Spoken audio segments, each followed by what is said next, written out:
ma ka warqabtaa adduunkan ay ku noolahay inay ku nool yihiin in ka badan microorganisms intay doonaan ka badan populationka dadka adduunka ku nool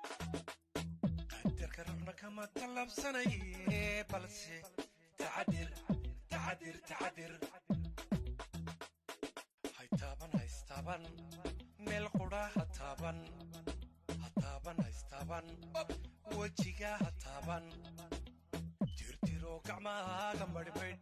talaaba u jirso dadka kale hadduu ku taabana cidow tegini takooro naftaada bano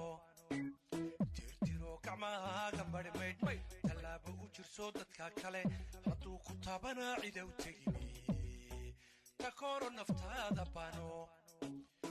tawxiidka alluun badiltiri karay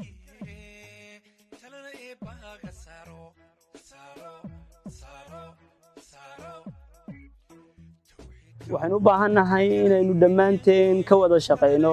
sidii aynu yareyn lahayn xanuunkan dhibaatada adduunka ku haya ee coronavirus waxaan u baahanahay inaynu si joogto ah u maydhno faraheena inagoo isticmaalayna biyo iyo saabuun weysada aynu weysaysanaa waa muhiim laakiin kaligeedu naguma filna si aynu uga hortagno xanuunkan isku day inaad iska ilaaliso kana waantooto tegitaanka goobaha ay dadku ku badan yihiin si aan adigana dhibkaaga soo gaadhin adiguna dadka dhib u gaadhsiin salaanta islaamku waa daruuri laakiin isku day inaad ka waantoodo salaanta gacanqaadka oo ku koobnaato salaanta islaamka assalaamu calaykum waraxmatullaahi wabarakaatuh adigoo aan wax taabasha samaynaynin si aynu yareyno faafitaanka xanuunkan khatarta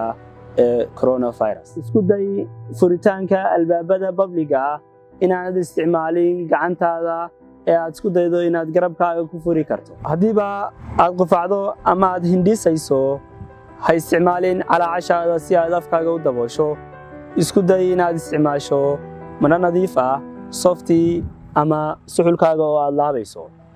isku ilaali inaad si joogta u taabato afkaaga sankaaga iyo indhahaaga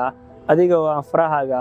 si wanaagsan u maydhin waxaan u baahanahay inaynu ogaano inaanay daruuri ahayn inaad xidhato face maskiga afka haddii aanad lahayn qufac amaba aanad la kulmayn qof qufac leh ama aanad ahayn shaqaale caafimaad oo ka shaqaynaya goob caafimaad haddiiba aad dareento qufac xumad gurigaaga joog kadibna la xidhiidh goobaha caafimaadka ee loogu talagalay kala qayb qaado qarankaaga ka hortagga xanuunkan oo isku day inaad gurigaaga joogto si aynu badbaadino nafo badan oo xanuun gaadhayo naftaadana aad u badbaadiso ilaahay baa wax badbaadiye